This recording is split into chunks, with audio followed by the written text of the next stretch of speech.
Hello, everyone, and welcome to our 34th episode of In the Trenches, Kroll's weekly cyber threat intelligence briefing. Today is January 22nd, 2024, which is Little Known Fact Day. Did you know that elephants can't jump? Believe it or not, they are not doing any Michael Jordan leaps from the foul line. So in today's briefing, we'll be covering the most recent trends that our threat intelligence team is witnessing in the trenches. My name is Keith Wojciech, Global Head of Threat Intelligence. This week, we are joined by Senior Vice President George Glass, Vice President Sarah Becker, Vice President Dave Truman, and Senior Associate Ryan Hicks, all from our Cyber Threat Intel team. So let's talk news you can use for January 22nd, 2024. So Google has released an update to address CVE 2024-0519. It's a high severity issue in the Chrome V8 JavaScript engine that allows out-of-band memory access. This vulnerability could lead to unauthorized access of sensitive information or even system crashes. Google does state that this vulnerability has been exploited in the wild, so we want to make sure everyone's aware of that. So Juniper has released security updates addressing a critical vulnerability, CVE 2024-21591, in their SRX series firewalls and EX series switches. The vulnerability has a CVSS score of 9.8, so let's take it serious. Successful exploitation of this vulnerability could allow an unauthenticated attacker to perform a denial of service or DDoS or remote execution and obtain root privileges on the impacted device. Again, 9.8, pretty severe, and they can get into that root is very, very difficult to get out. So make sure we're taking a look at that. Continuing Kroll's coverage of the CVE 2024-21887 and CVE 2023-46805 alert, it has been reported that the chain vulnerabilities have been exploited in mass. Victimology is widespread and untargeted, and it appears that the threat actors are abusing these vulnerabilities, rushed to exploit as many devices as possible before they could even have time to mitigate. Fortunately, according to an attack surface discovery service, the number of vulnerable devices has dropped significantly from 29,000 down to 800. Again, it's still 800. So Kroll does stress that Ivanti Connect secure devices should apply mitigations as soon as possible. And organizations should assume compromise and initiate digital forensics playbooks to identify if they're impacted. Any questions on this, please reach out to Kroll. I'll give you the email afterwards. We can help out with that. So CVE 2023-35636, a vulnerability in the Microsoft Outlook calendar sharing function, allows an attacker to intercept NTLM v2 hashes. Even though it's more secure than its predecessor, it is still susceptible to offline brute force and authentication relay attacks. Keep that in mind as much as we all use Microsoft Outlook. Now, a template injection vulnerability in older versions of Confluence Data Center and Server allows an unauthenticated attacker to achieve remote code execution on affected instance. It has been observed to be exploited out in the wild, so we have confirmed that. Users should ensure versions of Confluence Data Center and Server are up to date with the latest patches and updates installed. If you do have any questions or concerns about anything we just talked about here, please contact Kroll at cti@kroll.com. That's cti@kroll.com. Now, let's get into today's briefing. Today, I'll be covering the following trends our team is concentrating on. So Citrix out-of-band alert, Kroll sent out last week. George is going to cover that, as well as George is going to get into some VMware malware vulnerabilities. VMware vulnerabilities. I'm talking too fast here. Ryan's going to talk about Androx Ghost. And then we're going to get into our second week of our malware spotlight with Dave. And finally, Sarah will shed some light on the track of Ransomware Roundup. So George, Mikesh briefed us last week on the Ivanti vulnerability, which was a pretty big issue. Now we have another major vulnerability with Citrix. Now the scores may not reflect the impact that could have on the vulnerability, but can you provide us with some detail on the Citrix vulnerability? And then, as we spoke earlier, if you could shed some light on the 9.9 CVSS score for VMware.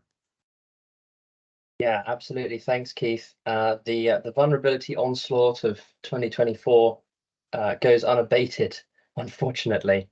And all of these edge networking appliances continue to be affected by some pretty serious vulnerabilities. The first one that we sent as an out of band last week, due to the severity and the the wide usage of Citrix devices affects Citrix ADC and NetScalers, and this is a 0-day vulnerability. It has already been exploited in the wild. So those are CVE 2023-6549 and 6548, with CVSS scores of 8.2 and 5.5 respectively. Citrix have published updates for these vulnerabilities. The fixes can be found linked in our report. There wasn't any additional information provided about the timescale of the attacks, threat actors behind them, and so forth. So that's a big unknown at the moment. But these vulnerabilities obviously have already been exploited, but they are Citrix have said that they have a high potential for exploitation. So again, this could be one of those vulnerabilities where we see initial threat actor abusing it, and then others following up. We only need to look back to sort of October of last year to understand the impact that vulnerabilities like Citrix Bleed had. One of the important things to note is CVE 2023-6548 allows an authenticated attacker, hence the lower score, with low privileged access to the management interfaces of the platform to perform remote code execution on the management interface. That vulnerability only impacts the management interface, and it's a really kind of good sort of moment to just reiterate the fact that those interfaces really don't need to be exposed to the internet, and doing so just sort of allows them to be abused in this way. Fortunately, this particular one requires authentication, but as we already know, these are 0-day vulnerabilities. They have been exploited in the wild. So yeah, we are suggesting that everyone apply patches or upgrade ASAP. And just a little note at the bottom there, that NetScaler and Gateway version 12.1 are now end of life. So if you ever need an excuse to update off your end of life product, I think this is probably it. So let's move on to some more vulnerabilities in VMware Aria automation. This is a critical vulnerability, CVE 2023-34068, CVSS score 9.9. Doesn't get much worse than that. However, we have assessed the situation, and we are expecting the exploitation potential of this one to be low, but of course we want to raise it to everyone so that they can patch this with enough time. This is not exploited in the wild currently. The vulnerability allows an authenticated actor to gain unauthorized access to remote organizations and workflows. Because of the type of software that this is, that is incredibly impactful.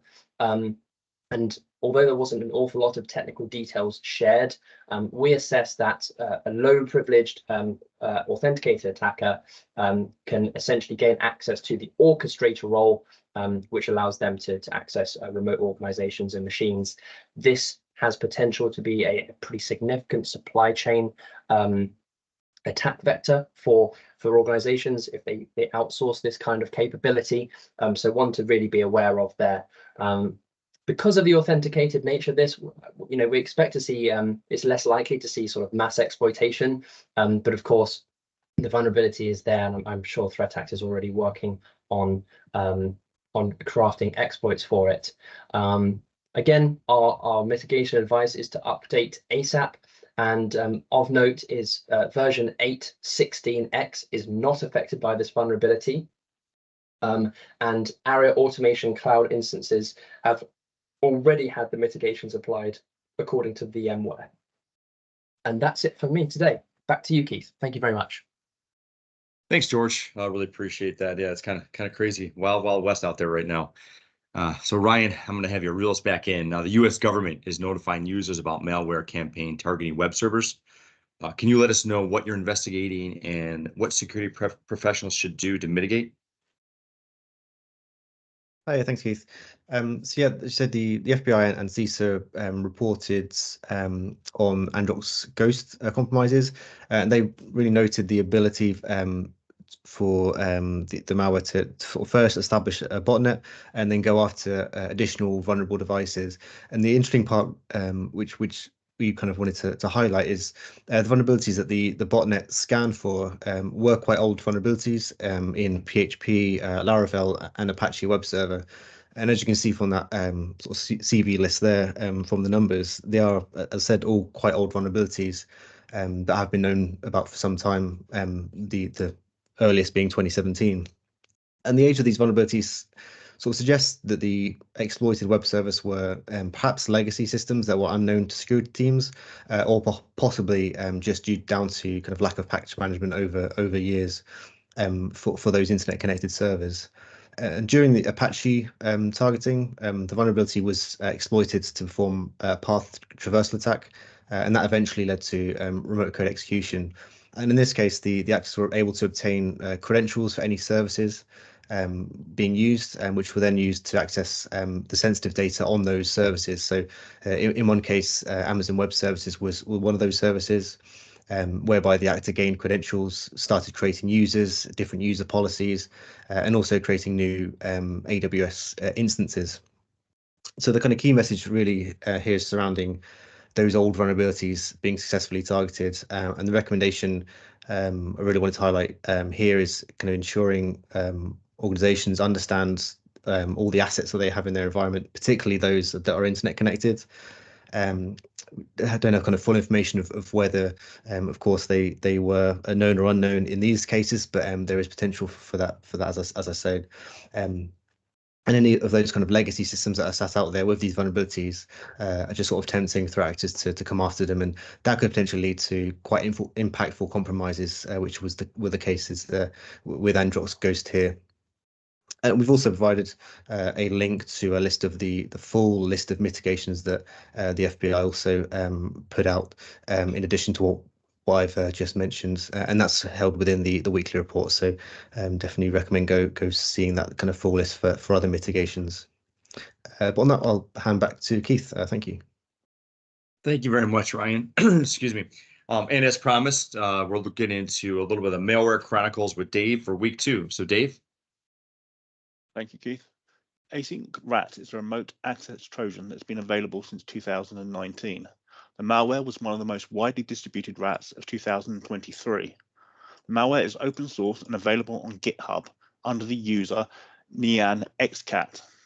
The same user also has repositories for MassRat, RevengeRat, NJRat, and LimeRat. It is unlikely that the user is the original author of all of these Trojans.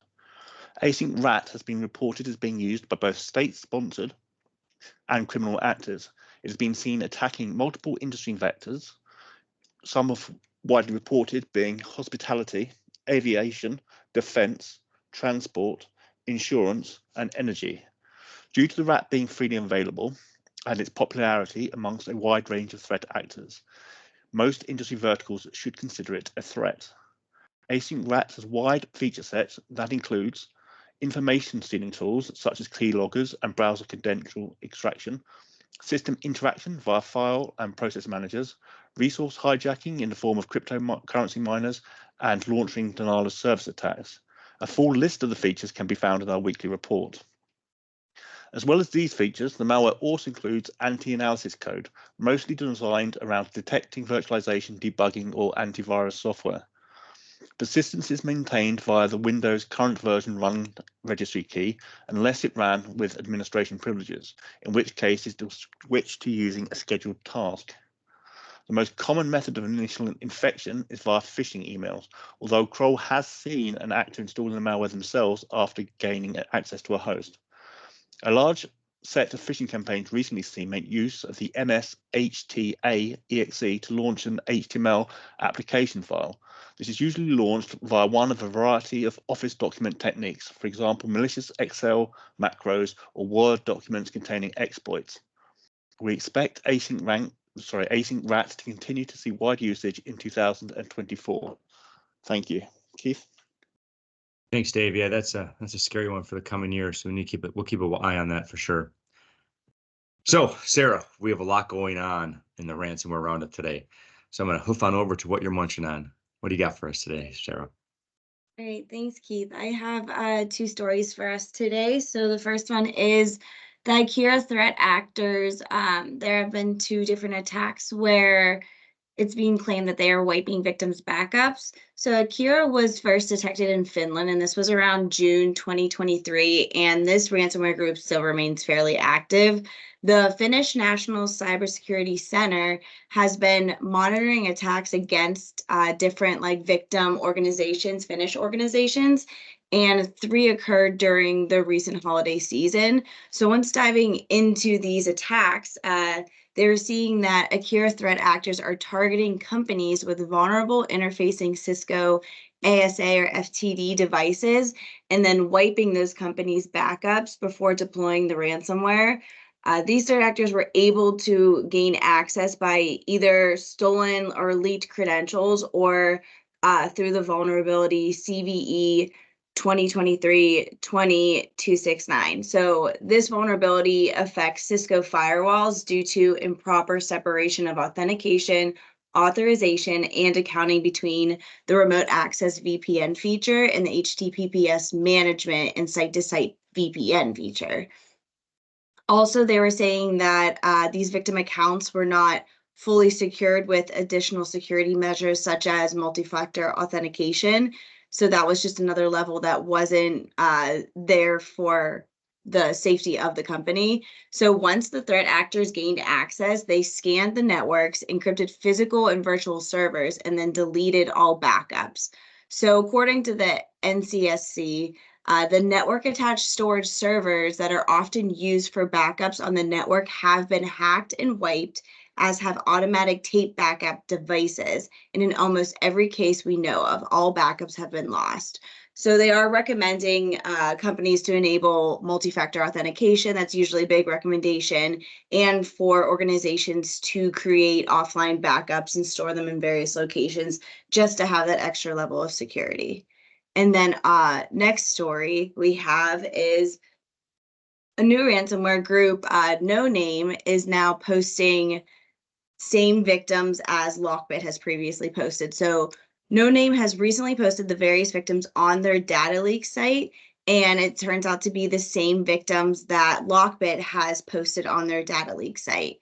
So not only are the victim postings the same, but they also claim the same amount of data that has been exfiltrated, and it also seems to align with Lockbit's previous posts. So with these similarities, researchers have dug deeper into the comparisons and noticed that not only are these posts the same, but the ransom notes reveal even more similarities, except for some grammatical errors on No Name's version of the ransom notes.